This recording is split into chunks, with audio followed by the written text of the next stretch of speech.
Hi, everyone. Welcome to the Shape Up Us Summit. And we are going to delve into the world of zero waste and composting and recycling and what it's like to raise a family that recycles and composts and having young children learn the value of this, the importance of it. And that person who's going to help us with that conversation today is Josie Sianez. And she's local to my community. Absolutely love her family. I I I can't say a negative word. Everything's 100% positive. And I think you're going to feel exactly the same way after you hear her talk, our conversation about zero waste and composting and what it's like to live in a household with no garbage cans. Like, seriously. And our kids are not teenagers. So if she can do it, they can do it as a family. I think all families might want to aspire to do this. So, Josie, let me throw it at you so you can share more about you, who you are, and let's start this conversation. Hi, everyone. My name's Josie, and thank you so much for that introduction, Helene.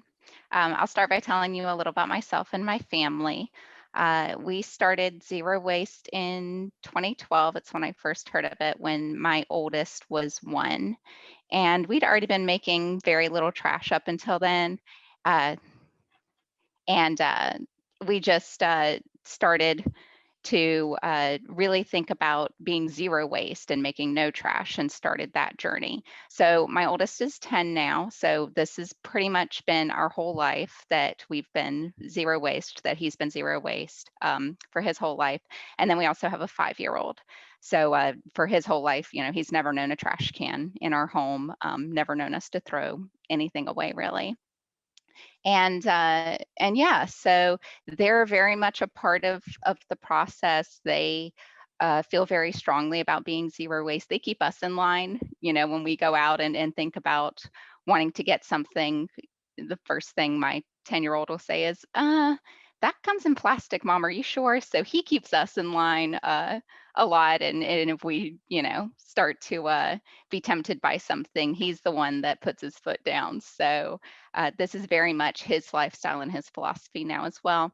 And it's similar like with veganism, when they're raised and that's the only thing they know, then they absorb it and it becomes, important to them as well because they've been exposed to it forever and understood, the importance of it. So yeah, it's very doable with kids. Uh, and I wanted to go over just some of the ways that we've been zero waste. We get asked a lot, like, how in the world are you zero waste with babies or with toddlers? How do you do that?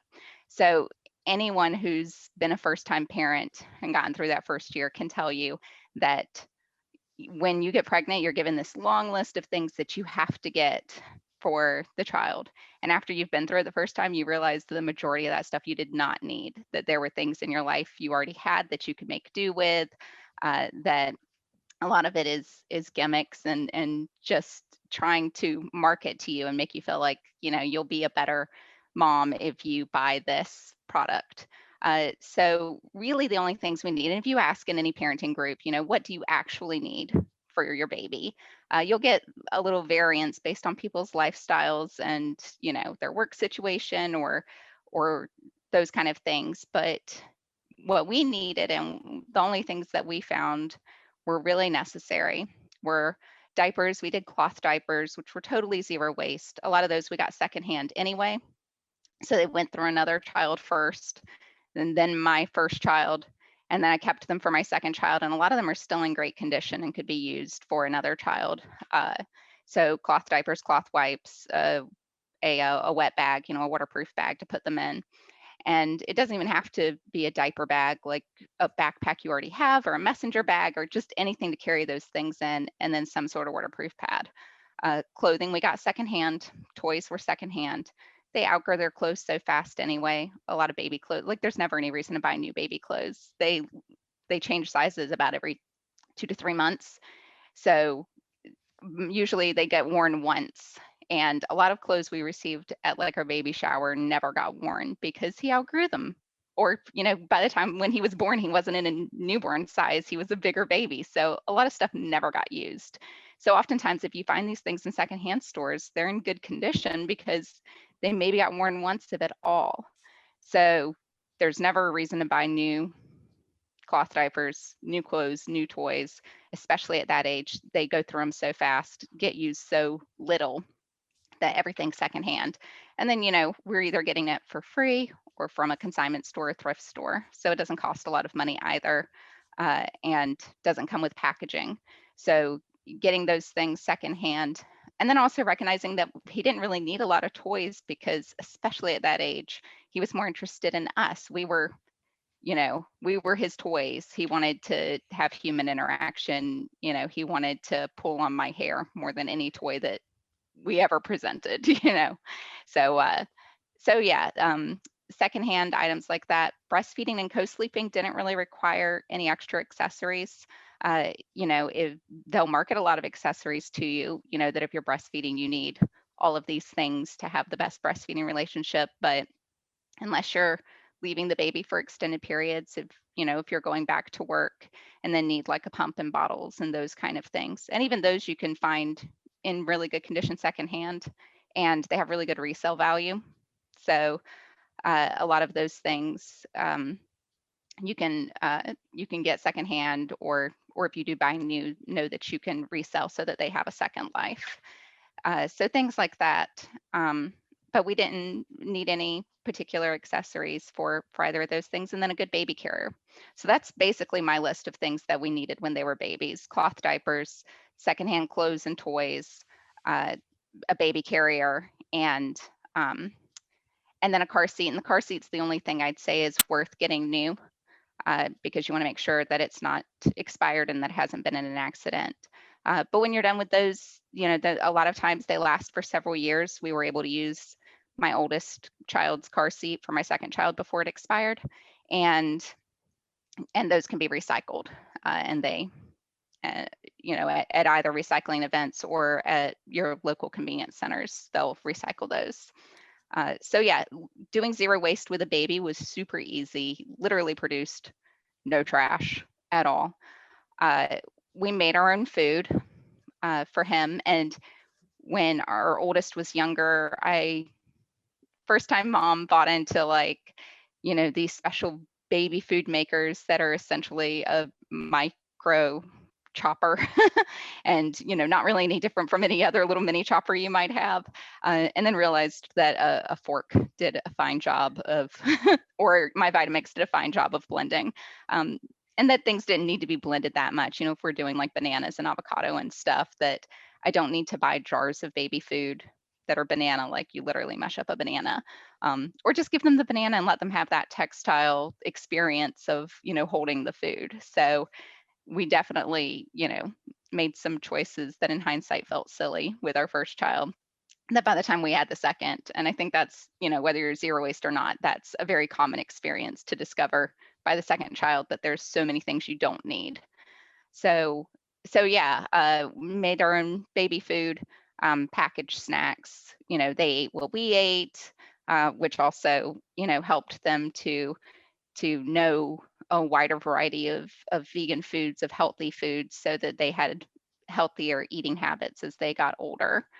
I have a few things in regards to everything that you were just saying. Like I said, I was going to take some notes. So if I go back to my little notepad, one is completely off topic, but I would love for you to talk about the fact that you had a home birth. Because if we're going to do like this whole, save money on having children thing, you had a home birth. So, and I watched the video and pictures of this, and kudos to every woman who gives birth to a child, because wow. And, then there's groups on Facebook that I know you run one in regards to recycling and upcycling. Definitely like you to talk about that. And recycling events, where are they? How do you find them? And to go more in depth about co-sleeping, because I didn't even think about the co-sleeping as a way to not have to have a crib, right? And just move into bed. Those my dogs. So Josie, I'm gonna throw it back at you. Yeah, okay, that's a lot to cover. Let's see. So yes, we had a home birth with our second. Our first, we used a birthing center and felt like it was a very similar experience to a home birth, except I had to drive over an hour to get there.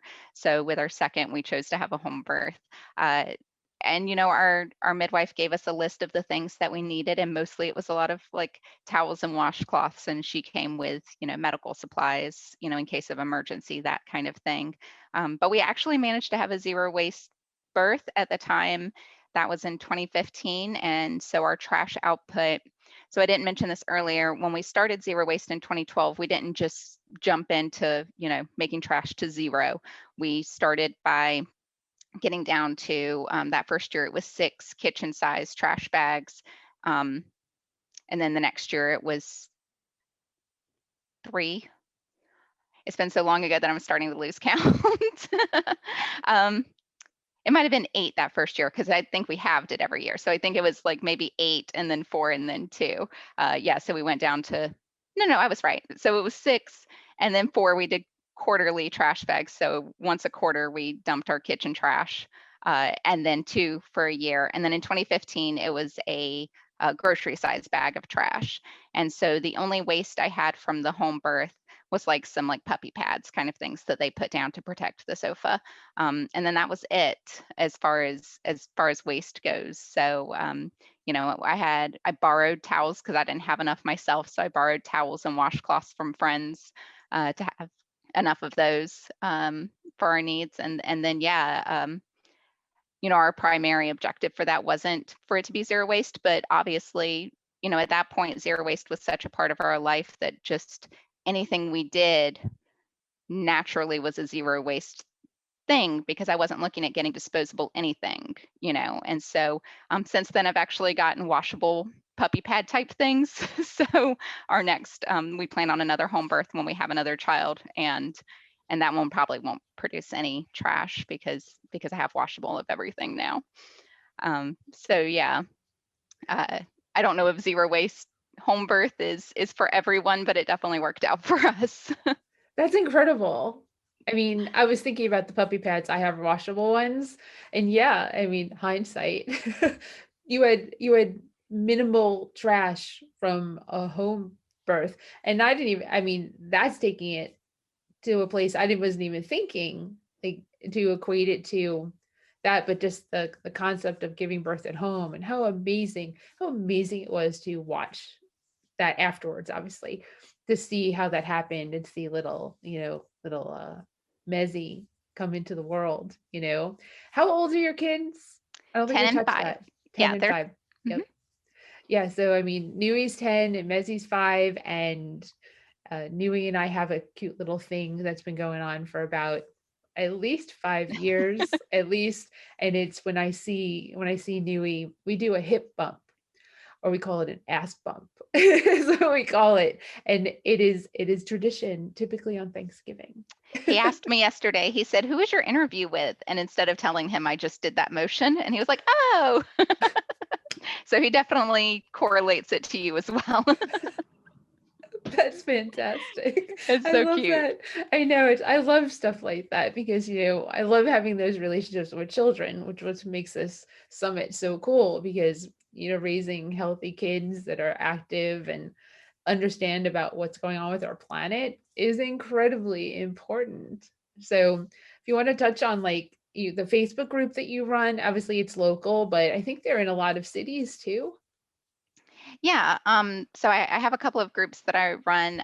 One of them is a Going Green group where we talk about all things zero waste, about how to be more eco-friendly, about environmental concerns that are happening, and really just it's a very like hands-on kind of group. Like, what can you be doing personally uh, to be a better steward of the environment? I also run a post before pitching group that's it's similar to the Buy Nothing group that's around now, and that's and it's national at least, in a lot of different cities.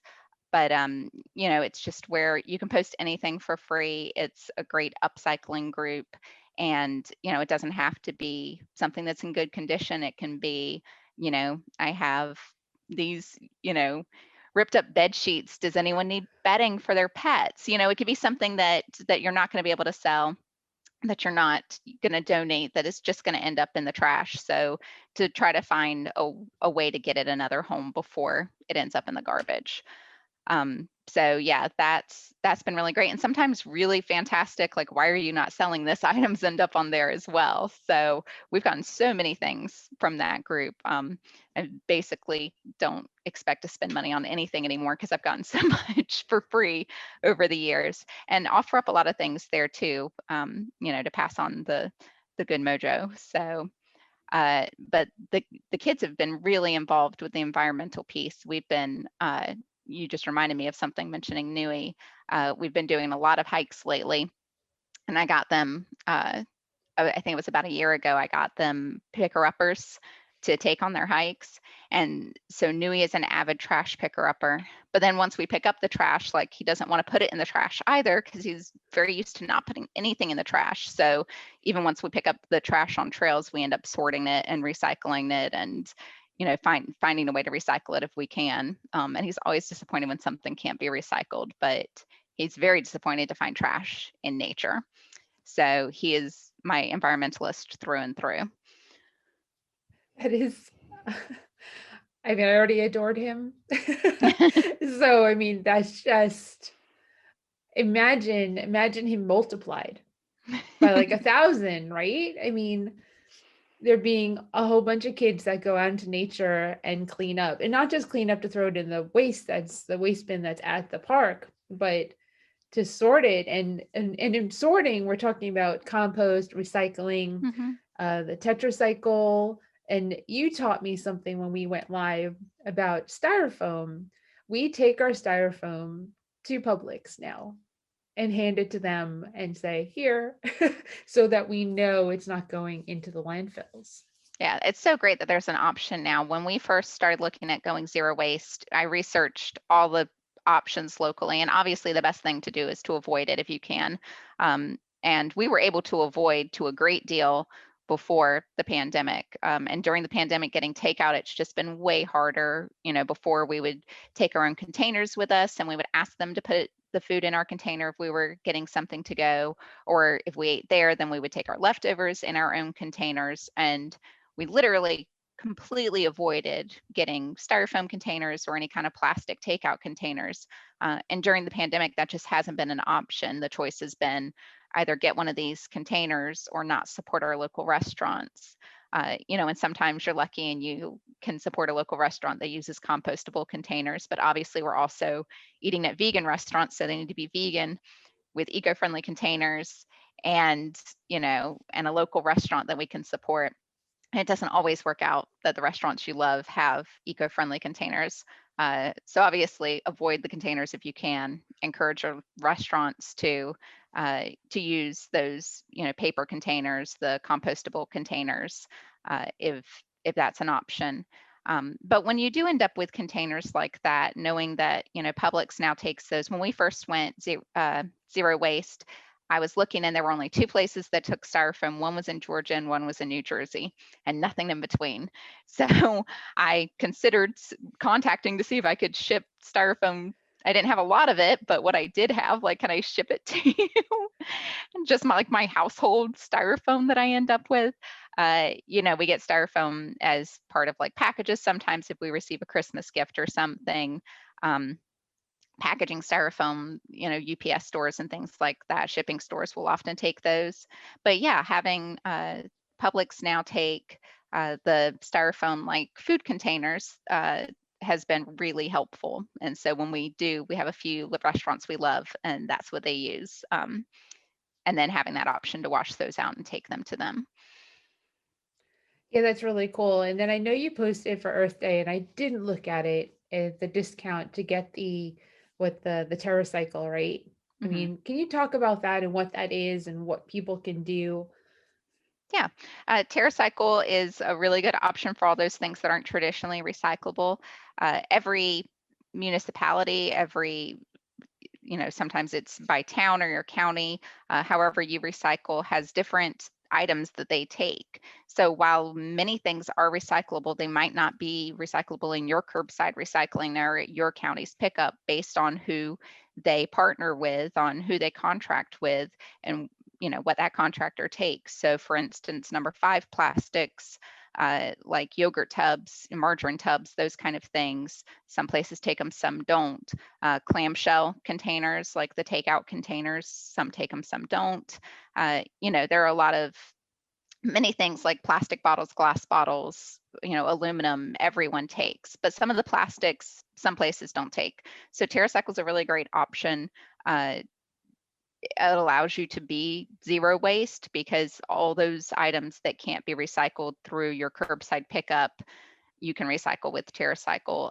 They have boxes that are free depending on what the collection stream is, and they have boxes that cost money, but you collect these items, you ship them in, and they get turned into typically like the plastic lumber. So park benches, picnic tables, chairs, things like that, that schools and towns then buy from them to complete the cycle.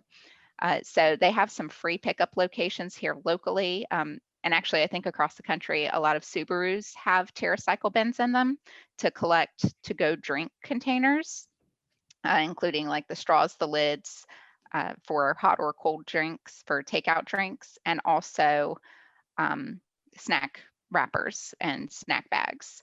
So our local Subaru collects them, and you can go to Subaru's website and see where they have TerraCycle, or you can go to TerraCycle's website and see, which I think REI maybe has some collection bins as well for different things. So you can see where some public collection bins are. They also partner with schools to collect items that are common in schools.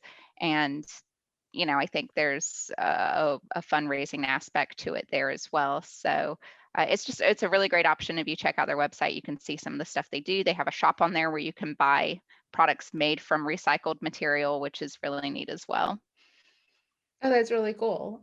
And everyday household stuff, Q-tips, tissues. I mean, these things are compostable, but what happens in your house if somebody comes over with a piece of garbage? Because I mean, I know some stuff that everyone else who's watching doesn't know about your household. So, Um, Yeah, at this point, most people in our life know that we're zero waste. So I'll have friends come over and they'll say, I'll take this with me. So, it doesn't happen too often where someone brings trash over. And, I think the one example where I am not set up to be able to recycle or TerraCycle or compost your dirty disposable diaper, for instance. So that's something where like I could hold on to it and put it in a trash can for you, but you could also just take it and put it in a trash can if you don't mind.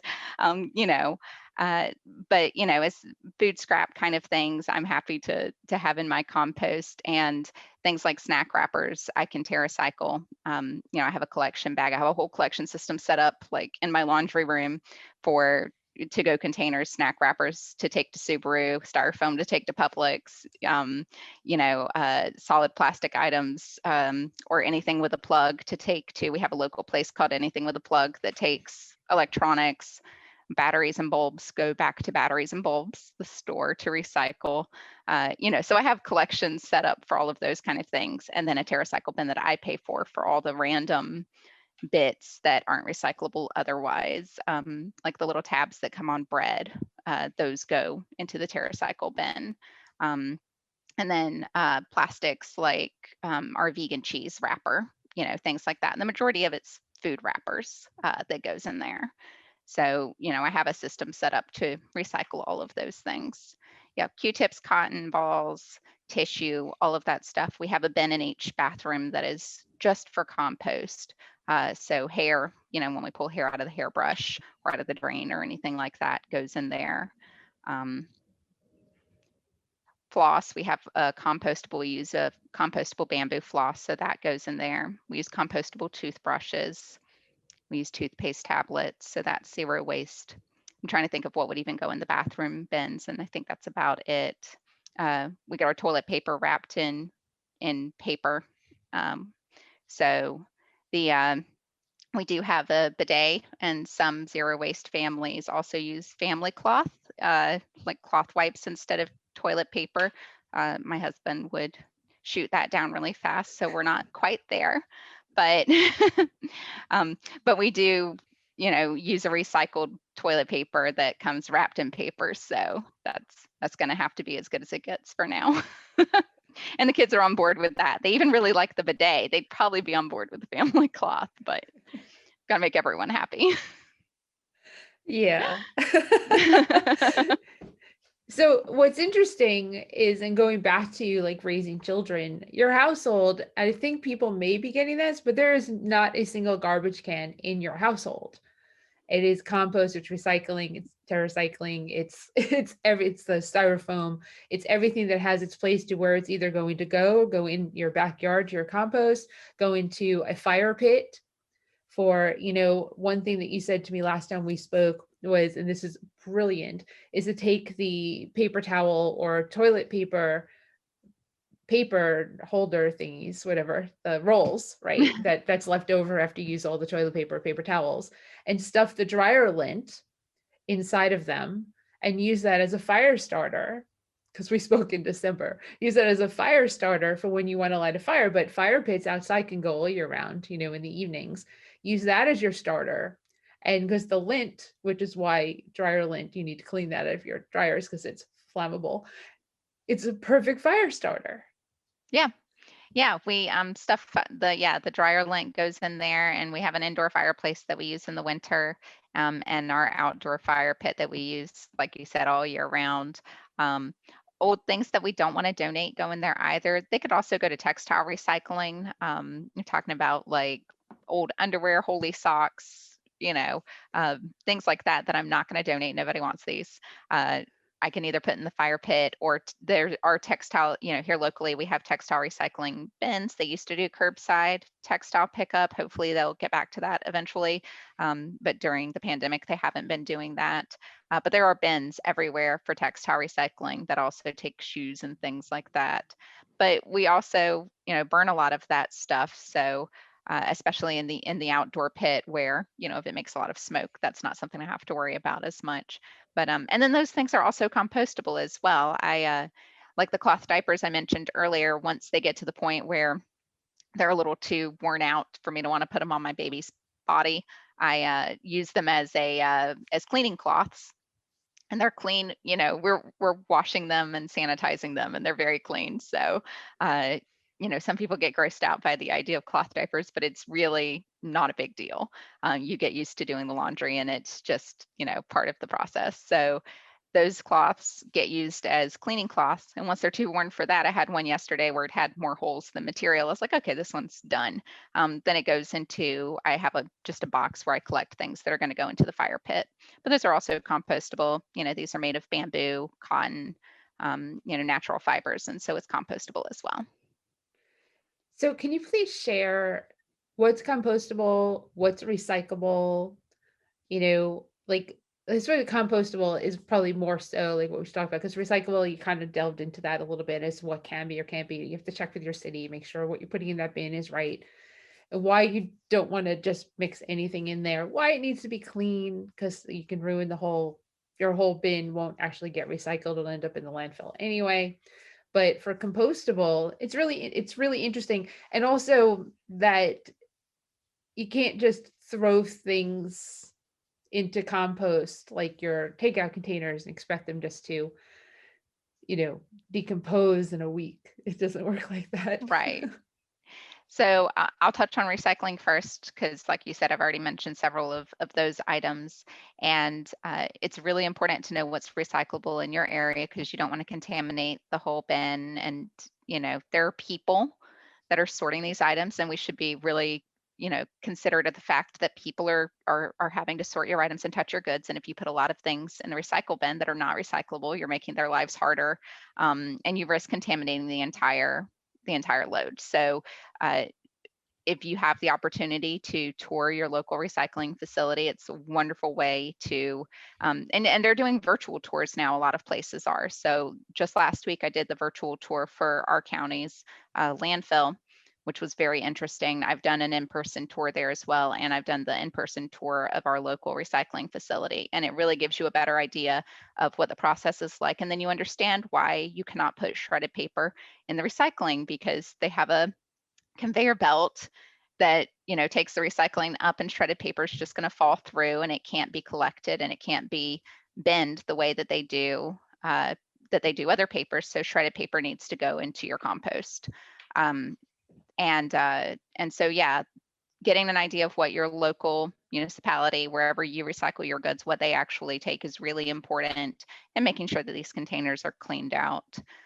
As for composting, I have a link that's part of my usual zero waste presentation, but you can research like surprising things you can compost. Just do a search for that, or 100 things you didn't know you could compost. And there's so many articles out there with list of all kinds of things that you can compost. But basically, if it's natural, if it's something that came from nature, if it's a natural fiber, natural material, if it's paper-based, cardboard-based, uh, rubber-based, like truly rubber-based, not plastic, if it's, bamboo.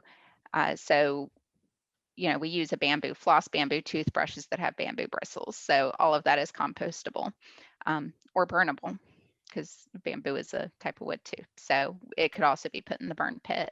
On our floss, the cotton swabs, if they have the cardboard center instead of the plastic center, can be composted.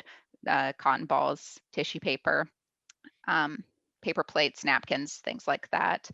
Latex is a natural material, so that composts. So if you have, latex balloons, things like that, those compost well. And also, it depends on what kind of compost you have. We have a large pit. We live out in the country. We have a large pit in our yard where we put everything and turn it over. So the balance isn't quite as important. If you have a smaller composting bin, then you're probably going to be more judicious about what you put in there, because things aren't going to break down quite as fast. And you have to be more concerned with a bin about getting the right balance of green matter and brown matter. And, you don't want your bin to get too soggy. So if you're putting a lot of yard scraps in, or a lot of food scraps in, you need to balance it with things like paper. And there's so much information about there for people who are interested in getting into composting. It's really easy. And then I always tell people, if composting isn't something you're interested in doing or learning about or getting into, if you're in a small space, or you don't think, your neighbors would be okay with the potential smell, or whatever your concern is, if you're in an apartment or community housing, collect your scraps and take them, find somewhere local that takes them. Our local county takes food scraps. They have collection bins at all the convenience centers for that. In some areas, they have, you can find community gardens that want your food scraps, or farmers that want your food scraps. But here locally, at least, there's a lot of different options for where you can take your food scraps. Or if you know someone that composts, I have some friends who regularly bring me their compost and say, can I put this in your compost? So they also happen to be vegan friends. I'm not sure that I would be down with having meat scraps in my compost, but I have vegan friends who bring their scraps over here because they don't compost themselves, but do want to keep those things out of the landfill, recognizing the problem of putting food in the landfill, the methane it creates, that it's not breaking down, like you would think it is when it's sealed in a plastic bag. Your food scraps are not breaking down. And so it's best to have those in a compost where they can be aerated and mixed with water and air and soil and sun, and actually break down and be turned into fertilizer and go back into the earth. Right. And then there's also the option that a lot of cities have, like a compost now, which is a business which will give you the bin to, and you can small size to large size.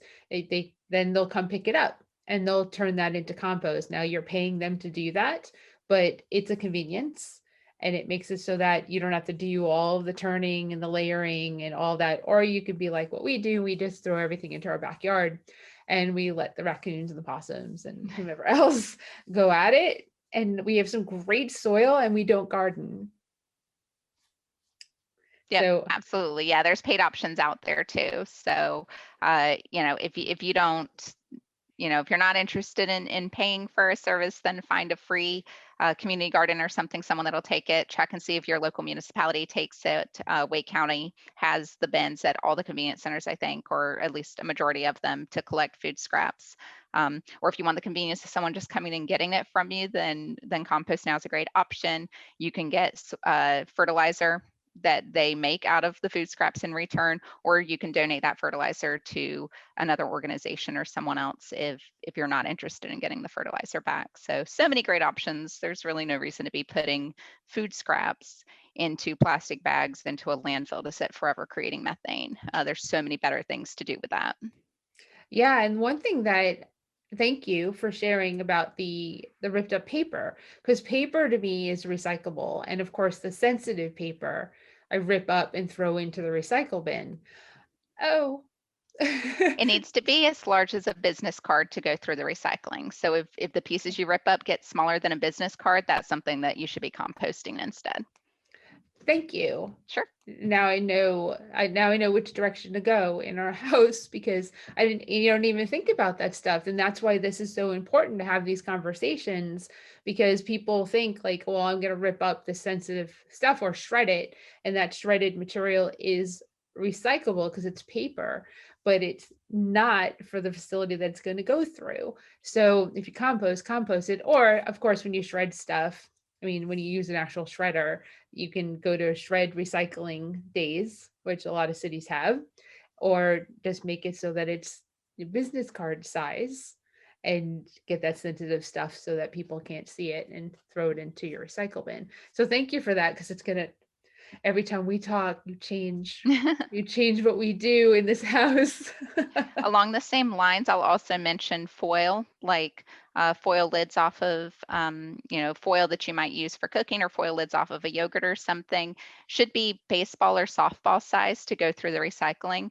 So if you're putting those individual lids in, they're probably going to fall through the cracks. What we do, because my kids do love yogurt, is we collect them all and ball them up. So we ball them up until they get to about baseball size before we put it in the recycle bin. Thank you. I mean, these are those tips that, like you said, unless you actually go and you tour the facility, you wouldn't know. So I hope as people are watching, they're having these aha moments, like I'm having, as to what to do when I do the yogurt, because I do clean off that foil lid. I don't just throw it in dirty, but I am throwing it into the recycle bin, and it's not getting recycled because it's falling through the cracks, literally. Yeah. Yeah.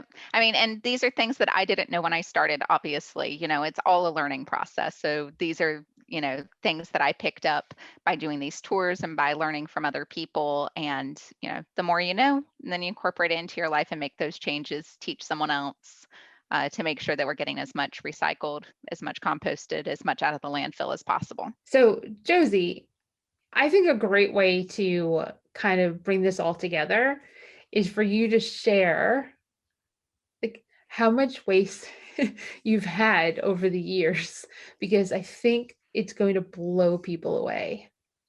Sure. So I didn't keep my trash bags from 2012 through 2015. We did actually let those go to the landfill. But starting in 2016, we started with a plastic bag, and then quickly realized that between TerraCycling and the new ways we had learned to recycle, that we weren't filling the plastic bag at all. So 2016, 17, 18, and 19, we had a jelly jar size. And the majority of the things in here actually are TerraCyclable now. So aside from using them for props for talks like this, I could actually put them in the TerraCycle at this point.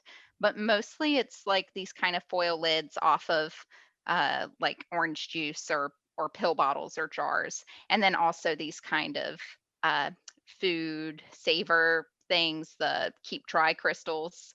So that's the majority of what was in those. And then, like I said, a lot of those things are TerraCyclable now, and we invest in a bin. So for 2020, we had this, and this is actually 2021 as well, because I haven't started a new jar for this year. So, and primarily at this point, it is just those. My kids love seaweed. So at this point, it's mostly those little stay dry packets that I have. And Yeah, I think that's all I'm seeing in there. So yeah, this is our 2020 and 2021 jar. It's like a little half-size jelly jar. So, so yeah, that's where we're at now. Um, and I love showing this to show people it's possible, but I also never want anyone to be discouraged and think that they have to get to this, because I hear people say, well, my babysitter's not going to change cloth diapers, or my daycare doesn't allow cloth diapers, so we have to have dirty diapers. And so what I say to people in those instances is, then see how close you can get to zero waste aside from that item, because things like that are short lived. This is just a season in your life. But as you move you know into different seasons, or even just aside from the item you can't reduce out of your life, see what you can do outside of that. So, don't let that thing stand in your way. Don't feel like if you can't get down to a jar that it's not worth getting down to as low as you can. Because I felt good at 6 trash bags a year. I still felt good about that amount. We were really proud of ourselves. That's, it barely would have filled one bin going up to the side of the road. And, we've improved in our lives as we can, but it's possible for anyone to get there. And just take your time, do what you can as you can, learn something new, incorporate something new all the time, and have fun with it. Make it a journey. Feel good about it.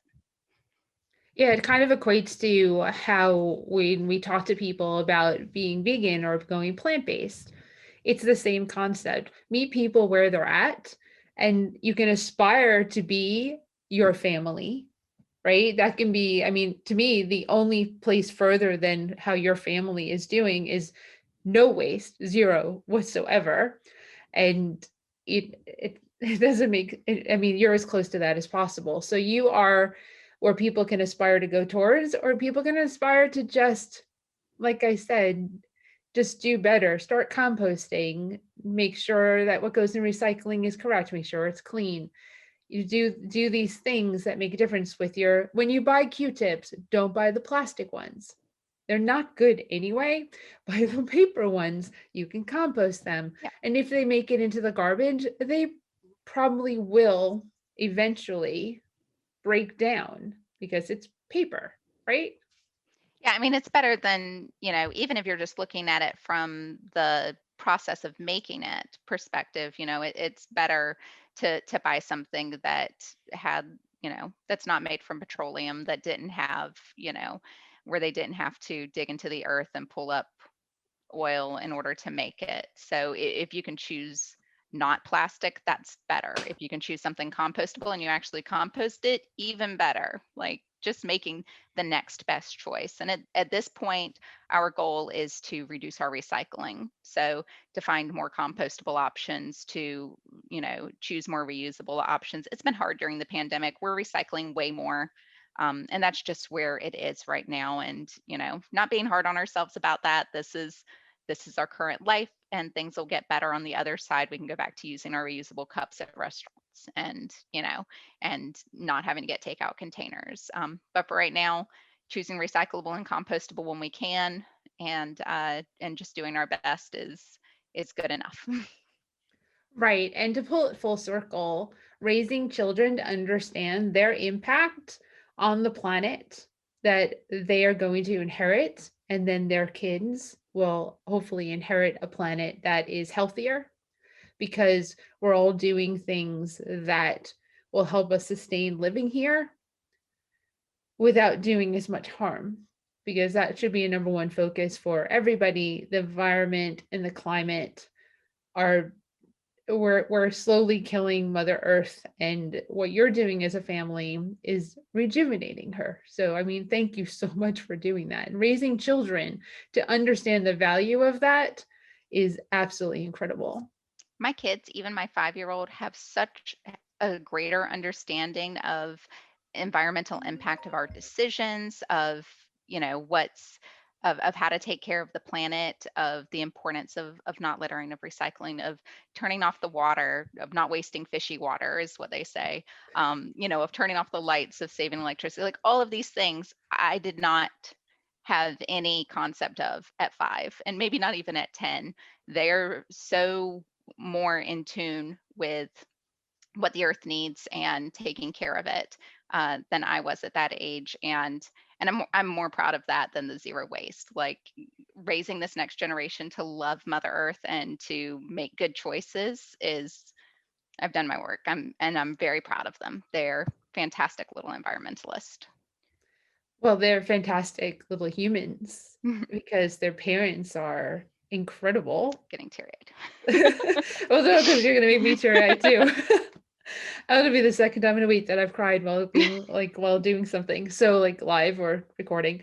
But thank you for all you do. Oh gosh, don't do that. No, And I'm sorry. no, it's good. Now there's going to be an option for everyone to do a Q&A. And we won't be crying during that Q&A because we'll be live for that and this is recorded.